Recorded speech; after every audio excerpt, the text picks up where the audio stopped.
of the gravel pit into the kink and toward Canada corner.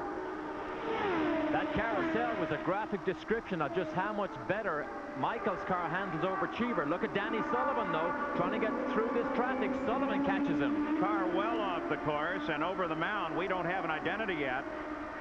Fire back, it looks like an engine turbocharger fire, though, as we can see just the tip of the helmet, and that's A.J. Foyt. And A.J., there are the course marshals there in the car but moving. We'll keep track of this, and you can get an idea how isolated that might be. And here comes Mike, comes in. There's no question about it now. After last year's experience of losing in the last mile, they're making it a three-stop race as the crew's working at A.J. Foyt's car. The kart safety team is there, and we'll keep track of this situation as well. He just came right off the end of the very first corner. So A.J. Foyt off the course. They have yellows only standing in that area of the circuit. The safety crew is there.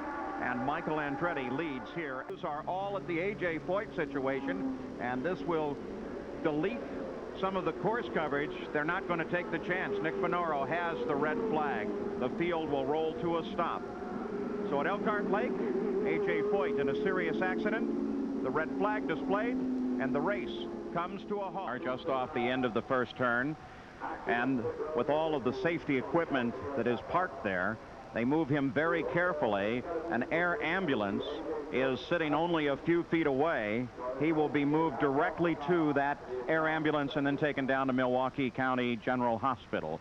Now, the report is that he is conscious, that he has suffered injuries to his lower extremities, and that's all we know at this moment. Several of those men there are doctors, they're physicians, they're experts in traumatic care and emergency care, as well as paramedics, extrication experts, and firefighters. We can see that some sort of intravenous solution is being used with A.J., and as soon as Dr. Steve Alvey, who has his back to us, is capable of giving us a report, we'll certainly take that report. As they move him over, he's seen some gesturing with A.J. Foyt's hand. So they move him to the air ambulance now. Let's get a further 16-lap sprint to a finish, and some changes in the complexion of how these cars may be able to run to that finish. There is the air ambulance helicopter that sits off the edge of the first turn as they move A.J. Foyt to it at this time, and the wishes of everyone here, the best possible wishes, go with Foyt as they move him over toward that air ambulance for transport down. And you saw that the car, well, there it is. The whole front end is almost literally sheared off, whether through impact or through the rescue effort itself. Now let's go back down to the pits. Here's Gary Gerald. And alongside now Dr. Steve Olvey, who's had an opportunity to be involved in the extrication process and making the preliminary assessments. What can you tell us about A.J., Doctor? Gary, we're going to transfer him by helicopter to Milwaukee County General Hospital right now. He has badly fractured, both legs are badly fractured. He is awake and alert, talking, and there are no other apparent injuries right now. So he's on his way to Milwaukee, and we'll have a further report later. We appreciate your time. Thank you. And our prayers, of course, go with A.J. Foyt. He will be listed in serious condition initially, and then perhaps they can transport him further on to Indianapolis Methodist Hospital. Now, there was some... It was late last summer. A.J.'s brakes failed, and he smashed into a dirt bank.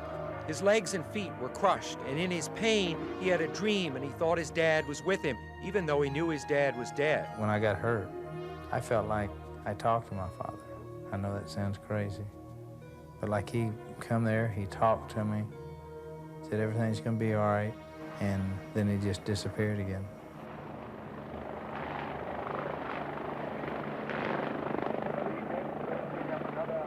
Pins and screws held his legs together.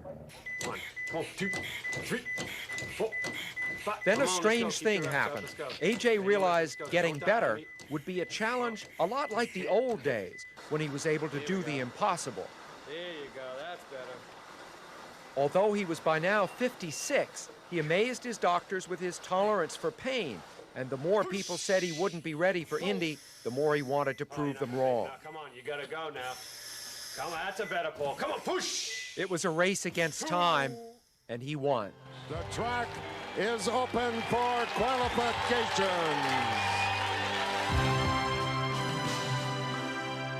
For 4 laps, he made time stand still. He reached into the past for the greatness that had been his, but that he had lost. Maybe he thought his dad was watching, and that made him try even harder. Racing has really been my whole life. I love racing. It's going to be hard to leave. I just want to be remembered as just AJ, and that's about it. You know, nothing special. I mean, just AJ.